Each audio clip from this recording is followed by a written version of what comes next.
gikan sa news center sa Aksyon Radio. Aksyon Radio.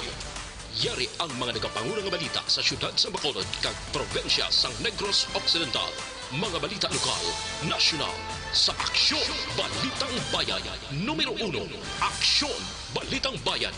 Numero 1, two-time kapisanan ng mga broadcasters, Golden Dove nominee for Best Provincial Newscast. Aksyon Balitang Bayan.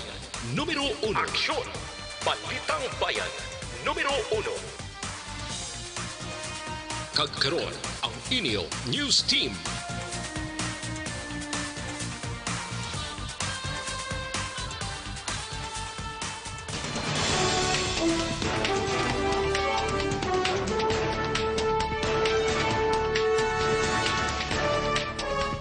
Sa ato nagapanguna nga mga Pangulong dinalan sa mga balita lokal, siyudad sang Bacolod ginpaidalom na sa General Community Quarantine. Konsehal sa Negros Oriental nga positibo sa COVID-19 nagtaliwa na. Sa balita nasyonal, nagkalamatay sa COVID-19 sa Pilipinas, nagdangat na sa 12. Office of the President ginpasiguro ang funding para sa COVID-19 test kits. Maayong aga Bacolod, maayong aga Bilugabahin sang Western Visayas. Karon nga adlaw Lunes, Marso 16, 2020. Ang inyong news team, Aksyon Dorel Cabatu. kag Aksyon Boy Duran, ang mga balita lokal pagkatapos lamang sa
tamang paraan ng paghuhugas ng kamay.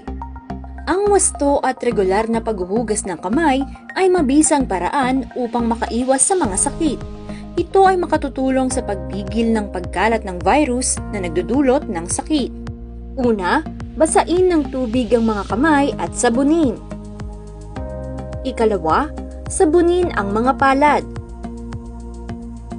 Ikatlo, sabunin ang likod ng mga kamay. Sumunod, kuskusin ang mga pagitan ng daliri. Ikalima, kuskusin ang mga kuko. Ika-anim, kuskusin ang pagitan ng mga hinlalaki. Pagkatapos, kuskusin ng paikot ang mga dulo ng mga daliri sa magkabilang palad. At panghuli, banlawang mabuti sa malinis na tubig at patuyuin ang mga kamay gamit ang single-use towel o air dryer. Todo laban kontra 2019 novel coronavirus acute respiratory disease.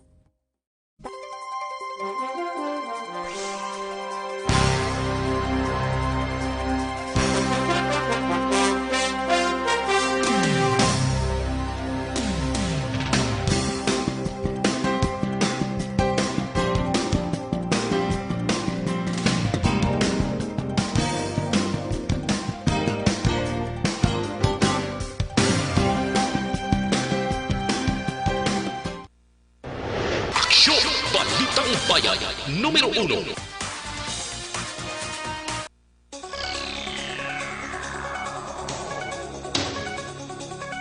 Aksyon Radio Philippines Standard Time, 6 minutos sa nagaligad sa takna ng alas 6. Detalye na sa aton mga balita lokal.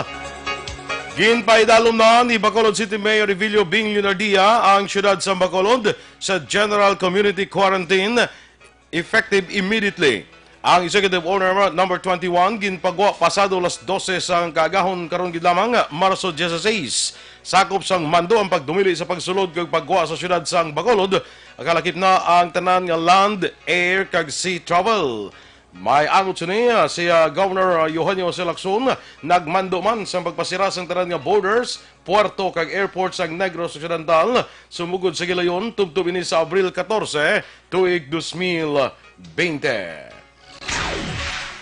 Nagpatuman si Governor Arthur Defensor Jr. sa probinsya sang Iloilo sa border restriction kag community quarantine sa probinsya bilang kabahin sang tika nga ginapatuman sa gobyerno agud likawan ang maglapta ang COVID-19. Base sa Executive Order number 028-C nga permado ni Defensor na petsahan Marso 15, limitahan ang pagsulod sa probinsya sang Iloilo tubtob Abril 14. Igapatuman man ang community quarantine sa bugos nga probinsya. Gininganyo man sang gobernador ang pagpatuman sang flexible work arrangement sa mga pribado nga kompanya. Sunod sa gobernador, suspended naman ang tanan nga klase sa tanan nga level sa probinsya umpisa Marso 16 tubtob Abril 14. Kansilado na ang biyahe sang tanan nga sakayan pandagat pakadto kag pabalik sa Iloilo. Ginpahayag ni Negros Occidental Head Lieutenant Commander Johnson Benjamin nga alas 5:30 sang hapon Domingo ang katapusan nga biyahe pakadto sa Iloilo. Ginklaro ni Benjamin nga wala malakip sa kanselasyon sang biyahe ang mga cargos ka goods samtang ginatagan naman sang tubtob Marso 17 ang mga tagapanay nga yari pa sa Negros Occidental para makabiyahe papuli kag kinahanglan lamang nila magpakita sang proof of residence. Kansilado man ang biyahe alin Escalante pakadto Cebu kag Pulupandan pakadto Guimaras. Una na nga nagpapanaog si Iloilo Mayor Jerry Treñas sa executive order nga nagadumili sa non-essential entry of persons sa ilang lugar para matap na ang paglapta sa COVID-19. Nagtaliwa na kahapon nga adlaw Domingo ang konsekal sa Negros Oriental nga nagpositibo sa COVID-19 nga gindala sa Silliman University Medical Center. Sa press conference, ginanunsyo ni Negros Oriental, Governor Dorel na patay ang pasyente taknas 11 Nueves ng aga bangod sa komplikasyon matapos na ginakabig siya nga immunocompromised kung maghuyang ang immune system bangod isa siya sa kidney transplantee. Sunod kay Digamo magapahamtang sa composite checkpoint sa tanan nga seaports, airports kag bus terminal sa Negros Oriental bilang kabahin sa ginahimo nga tikang para malikawan ang paglapta sa COVID-19. Ang checkpoint ang pagabugusan sa militar, police kag medical personnel kag ipahamtang sa border sa Negros Oriental kag Occidental. Ginklaro man sang gobernador nga hindi pagpaidalom sa lockdown ang probinsya bagod hindi niya luyag mapektuhan ang ekonomiya sang Negros Oriental. Samtang sa ibang banaton nga mga balita lokal, nasapo naman nga patay ang isa ka fetus. Bilawad ta alas 6 akon 6 tubto 7 ka bulan dira sa may Purok Sofermin, barangay Magsaysay, siyudad sang Cadiz atong Marso 14. Sunod kay Cadiz Chief of Police Lieutenant Colonel Robert Mansuato gin-report sa ila estasyon nga nakita sa isa ka residente sa Higad Sandalan sang nasambit nga barangay ang mga fetus. Doon pa ni Mansuato gindala sa Cadiz City Emergency Clinic ang ining fetus kag ginsaylo sa Cadiz District Hospital. Base man sa nurse ang among ospital, isa ka lalaki ang fetus kag may kabugaton nga 240 gramos. Sa karon nag-imbestigar pa ang kapulisan sa palibot sang barangay kag ginahibalo kung sino ang nagbulusong sa among lugar nga insakto sa 6-7 ka bulan ang nakaligad. Yaring bahin sa pagpahayag ni Lieutenant Colonel Robert Mansueto. Pagkakita sinawala na way na sinudlan. Pagipangita dito daw may portion sang karton nga ginsudlan nga halin dito sa Giguyuran kasi medyo layo-layo nagawa gamay. Dead on arrival sa Lorenzo Zyco District Hospital sa siyudad sang Kabankalan ang 8 ka tuig nga bata nga lalaki matapos na lumos sa suba sang Sitio Malabong Barangay 2 Banwa sang Ilog. Hungod nga wala ginhingadlan ang biktima nga residente sa among nga lugar. Sunod kay Ilog Chief of Police Major John Ganzon, base sa panaysayon sang Iloy sang biktima masami nga nagahampang kag nagapaligo ang iya bata sa suba upod ang iya mga abyan apang nakibot na lang sila sang nalumos ini sadtong Marso 14. Palayag ni Ganzon, may mga parte ang subas nga dalom, may raman sang nabaw kag posible na tabuan nga nag-alang-alang ang bata kag wala na buligan sa iyang makopdanan sang nagpangayo ini sang bulig.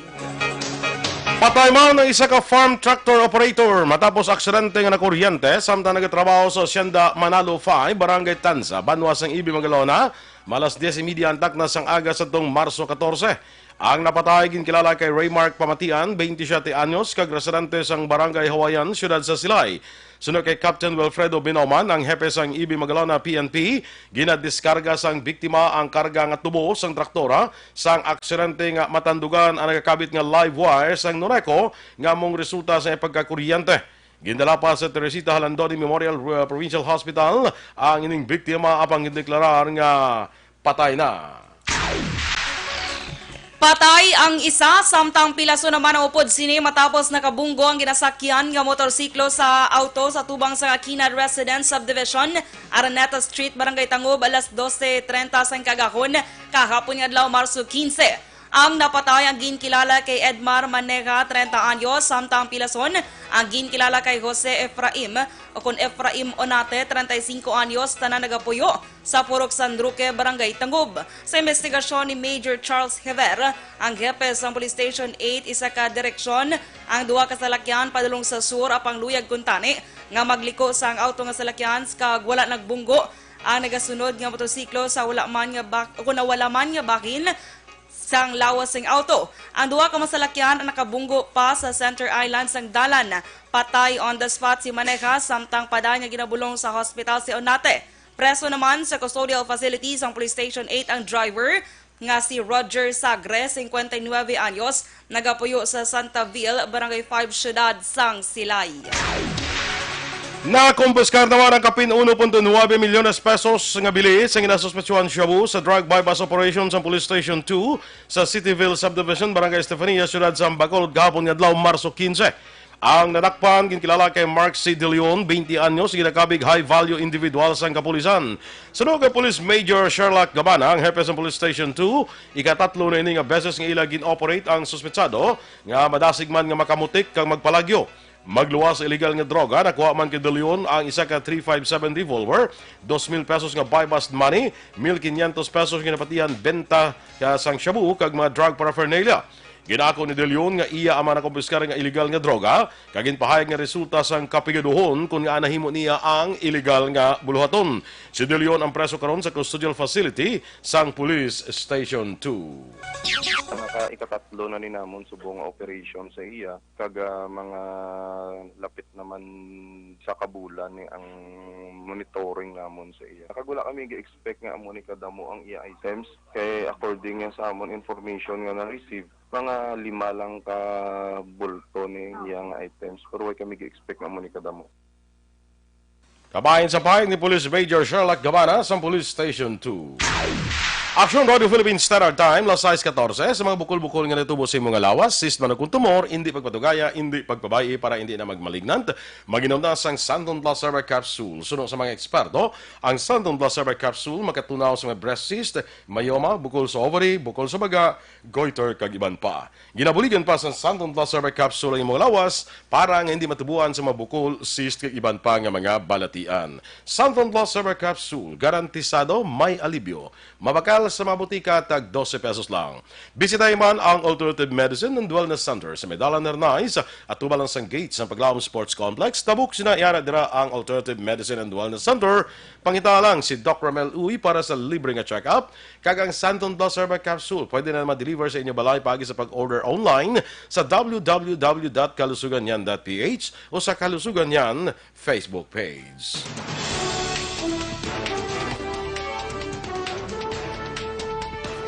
Nagkalamatay sa COVID-19 sa Pilipinas, nagdangat na sa 12. Samtang Office of the President ginpasiguro ang pondo para sa test kits sa COVID-19. Ang mga balita nasyonal sa pagbalik sang Aksyon, Balitang Bayan, Numero 1.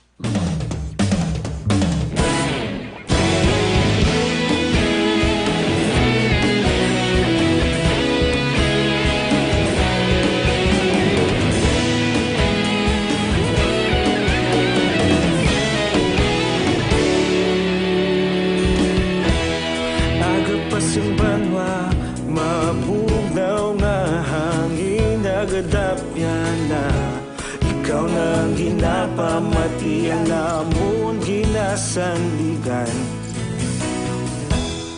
Tingog sang probinsya, kamatuuran ginapalap na. Minsay nga may dala, paglaom kag kasanag. Tinuig na nagligan, ikaw gihapon ang ako nga istasyon. Sa pagbudlak sang adlaw, sa pagduhaw sang biton. Mga balita nga dala inspirasyon. Aksyon radyo, bakolod man sa gihapon. Padayon aksyon radyo, bakolod saludo sa imo. Padayon aksyon radyo, salamat kisa pagserbisyo. Patas kag balanse, matuod nga mensahe, wala sang hinadang pilihan. Padayon aksyon radyo.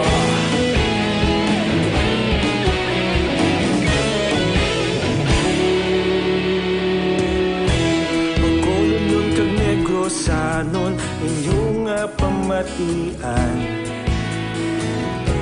Istasyon nga nagapalaplag sang kamatuuran. Magbakod nga prinsipyo, reporter handa sa serbisyo. Kahapon, karong kag sa gihapon, kita magapadayon. Tinuig na nagligan, ikaw gihapon ang ako nga istasyon. Sa pagbutlak sang adlaw, sa pagtuhaw sang biton. Mga balita na may dala inspirasyon.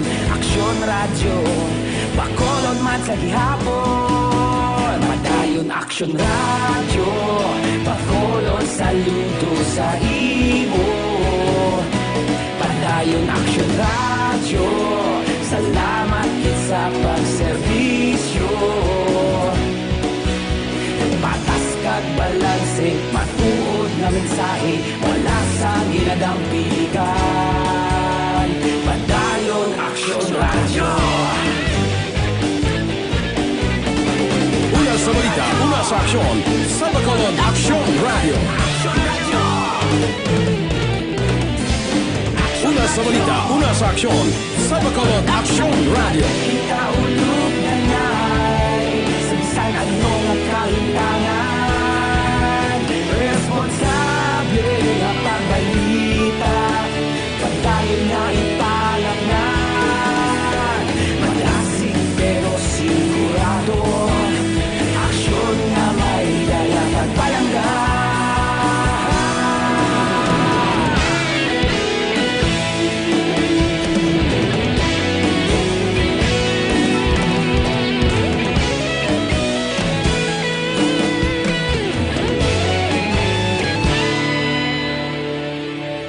Padayon aksyon radyo, bakolod saludo sa imo. Padayon aksyon radyo, salamat gid sa pagserbisyo. Padayon aksyon radyo, bakolod saludo sa imo. Padayon aksyon radyo, salamat gid sa pagserbisyo. Patas kag balanse, matuod nga mensahe, wala sang ginadang pilihan. Padayon aksyon radyo.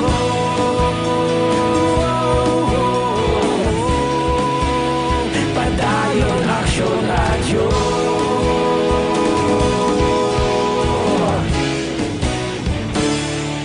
Padayon aksyon radyo.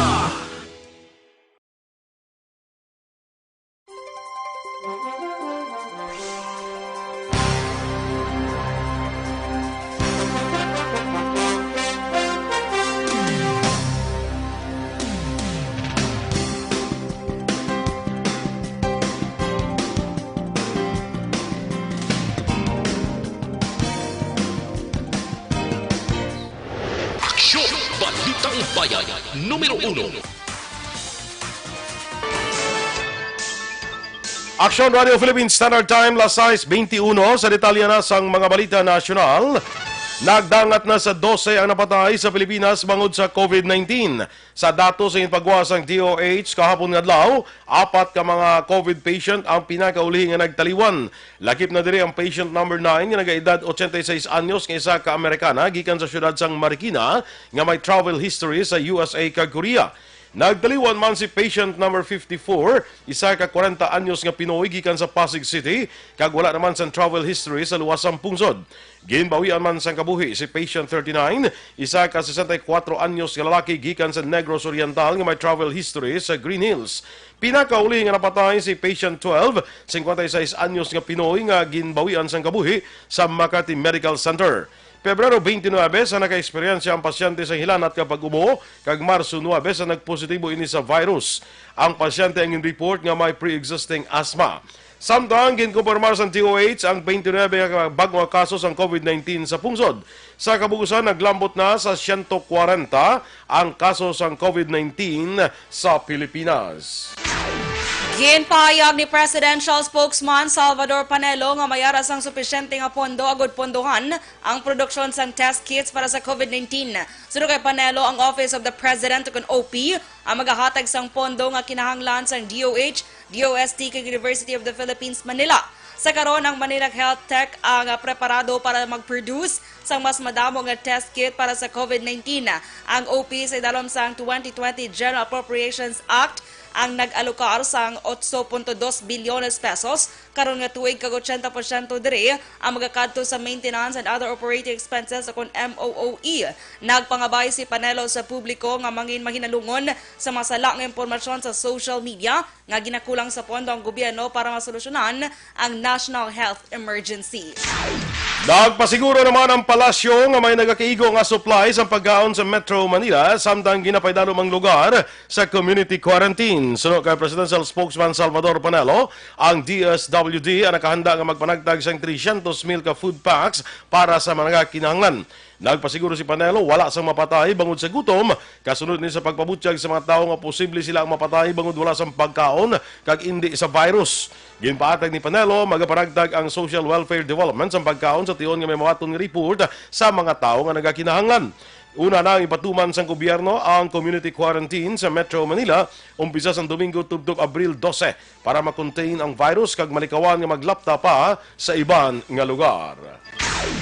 Nagpagayo sang bulig ang Philippine General Hospital para pakigbatuan ang COVID-19. Sa Facebook post, nagpangabay ang hospital sang alcohol, personal protective equipment, lakip ng surgical mask, N95 mask, face shields, kag surgical gowns. Sunod sa PGH, mas maayo nga mag-donate ang publiko sa among nga butang sang sa cash para mausar sang hospital ang ilang supply. Ang donasyon ang pwede nga ma-deliver sa Property and Supply Office sang hospital ang pisa alas 8 sang aga tubtob alas 5 sang hapon o kung pwede man nga ma-pick up. Ginahulat sa karon ang resulta sang test ng isa ka pulis angot sa COVID-19 matapos nga ni ang nagtaliwan bangod sa respiratory failure sang Marso 14. Ginkilala sang PNP ang napatay nga si Police Staff Sergeant Roderick Taka sang Manila Criminal Investigation and Detection Group. Si Taka ang mayara sang diabetes kag naka-eksperyensya sang severe coughs. Tiyalikdan nga 3 ka bulan apang wala nagpa-check up. Sa Marso 4, nagreklamo ini sang inflamed tonsil sa iyang pamilya. Marso 7 sang indiagnose si Taka nga may hilanat kag viral infection apang wala gin-confine. Marso 9 sa ini ang gindala sa Manila Adventist Medical Center kag in-diagnose nga may tonsil infection kag posible pneumonia. Ang bangkay ni Taka ay cremate sa Marso 20. Ang resulta sa COVID-19 test ang ginapaabot ni mabuluan sa Martes nga adlaw, Marso 17. Temporaryo naman niya ginsuspender sang DILG ang 75 dias nga nationwide road clearing operations bangod sa community quarantine batok sa COVID-19 sa Metro Manila. Sa ginpagawa nga statement sang DILG, suspendido ang road clearing operations para makatutok ang mga local chief executives kaya hindi maglapta ang COVID-19. Magabalik ang clearing operations sa tiyon nga maka-issue sang bago nga advisory ang DILG. Samtang ginadilian naman ang mga local government officials nga magbiyahe sa luwas ang pungsod sa masunod nga 30 ka adlaw para masiguro nga nagatrabaho o mga ini sa kampanya kontra COVID-19. Sarang lamang nga makabiyahe pasulod kag pagwa sa Metro Manila ang mga gobernador, alkalde, sa mga highly urbanized cities, kongresista kag senador para mag-perform sang ila mga functions. Magabalik na sa Pilipinas karon nga adlaw Lunes ang 444 ka mga Pinoy nga sakay sa MV Grand Princess nga ginhold sa Oakland, California nga na apektuhan man sa COVID-19 matapos na sila ang gin-clear na sa otoridad. Ang mga magabalik nga Pinoy ang gin-screen sa US Department of Health kag Human Services antes ginpasaka sa eroplano. Matapos nakabaton ang sang health clearances, ang 438 ka mga Pinoy crew members kag 6 ka pasahero ang mag-aabot sa Haribon hangan sa Clark Air Base sa Pampanga. Ang mga Pinoy nga igasakay sa chartered buses kay ipaidalom sa 14-day quarantine sa Athletes Village sa New Clark City. Samtang nabilin nga 91 ka mga Filipino crew members sa cruise ship ang voluntaryo nga nagdesisyon nga magpabilin sila sa barko. Lakip sa mga nagpositibo sa COVID-19 sa barko, ang isa ka 71 anyos nga lalaki nga napatay, kagini ang unang nga fatality sang masakit dito sa California. Ginsuspender naman sang PAGCOR ang tarang nga gaming operations bilang tikang para malikawan ang paglapta para sang COVID-19. Sa isa ka Facebook post, ginpahayag sang PAGCOR na lagip sa suspensyon ang land-based casinos, electronic games, bingo, sports betting, poker, slot machines, clubs, kag iban pa aktibidad nga gina-regulate sang PAGCOR. Sunod sa PAGCOR, tuyo sang sini nga measure nga masiguro ang safety sa mga gaming employees, customers, kag general public. Ang suspensyon na magalawig samtang ginapaidalom sa community quarantine ang Metro Manila. Magapabili naman nga bukas ang restaurants kag food outlets sa mga gaming areas base man sa mando ni Executive Secretary Salvador Medialdea. Nagnegatibo sa COVID-19 si Transportation Secretary Arthur Tugade kay iban pang opisyal matapos sinilang na-expose sa infected nga persona sa tunterikdan nga semana. Si Tugade upo ng iban ka opisyal sang gabinete ang nagpaidalom sa 14-day self-quarantine kasunod sa kabalaka bagod sa pagka-expose nila sa pasyente sang COVID-19. Sa isa ka statement, ginpahig ni Tugade, mabakod ang mga Pinoy kag magapadayon ang trabaho. Nagnegatibo man si Manila Mayor Isko Moreno sa COVID-19 matapos siya nagbiyahe sa London. Nagnegatibo man sa masakit Sanday Finance Secretary Dominguez, Executive Secretary Salvador Medialdea, kag DPWH Secretary Mark Villar. Sa katapusan niya, Balita National, ginadumilian na sa karon ang pagsulod sa probinsya sang Cebu. Umpisa kahapon niya adlaw Marso 15, bangod man sa pamahog sang coronavirus disease 2019. Sunod kay Cebu Governor Gwendolyn Garcia, ang flights gikan sa Metro Manila kag syudad sang Dumaguete ang ginadilian nga mag-abot sa probinsya epektibo kahapon niya adlaw Marso 15. Para naman sa sea travel, ang mga pasahero gikan sa syudad sang Dumaguete ang hindi na pagpanugutan nga magsulod sa probinsya umpisa kahapon niya adlaw Marso 15. Subong adlaw Marso 16 naman ang biyahe gikan Cagayan de Oro, Legazpi City kag New Clark City ang dumilian man. Samtang tanang domestic flights pa Cebu ang igaban man umpisa buwas nga adlaw Marso 17.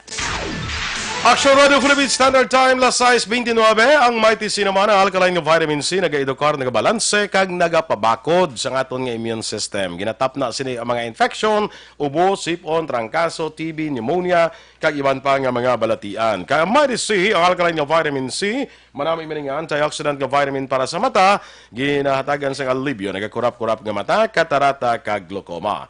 Para sa mas epektibo nga kombinasyon, mag-inom sang Mighty C kag Santon Plus Herbal Capsule. Kag sa aton nga maka-aksyon nga nagapamangkot bala sa Facebook kung ining parte bala sa pagdeklara sa Bacolod nga General Community Quarantine. Ang biyahe, lakip na sa probinsya sa Negros Occidental, si Mayor Bing magapagwa pa sang implementing rules and regulations o kung IRR, kung ano ang pagpatuman sa sining executive order nga nagapaidalom sa Bacolod sa General Community Quarantine. Ang probinsya sa Negros Occidental, ginapaabot na naton, magapagwa man sang IRR kung paano ang pagpatuman sini. Ang ako nang nakita sa executive order nga ang ining mga goods, mga ginabiyahe bla nga mga goods ginapanugutan na saya, no? Basta may masakyan lang ang mga barko no, ginapanugutan na saya masulod nga magagawa. May pakita lang papeles abe, no? Pero ginapanugutan ina ya. Ang mga residente sa Gwa sa Bacolod ang mga taga Bacolod nga masulod dire, pakita lang siguro ang proof of residence ninyo nga taga siyudad sa Bacolod kamo. As of now, ginahulat lang naton ang IRR kon implementing rules and regulations ang sining executive order ni Mayor Bing Leonadia. Inyo ginamatiya na aton mga balita diri sa Aksyon, Balitang Bayan Numero 1. Standby na sa Action Report, second portion of Aksyon, Fred Salanga. Balikay kita sa Aksyon Balita Morning Edition. Upod gapon sa inyo news team. Aksyon, Dorel, Cabatu. Kag-Aksyon Boy Duran, una sa balita, una sa aksyon. Sa Bacolod, Aksyon Radio.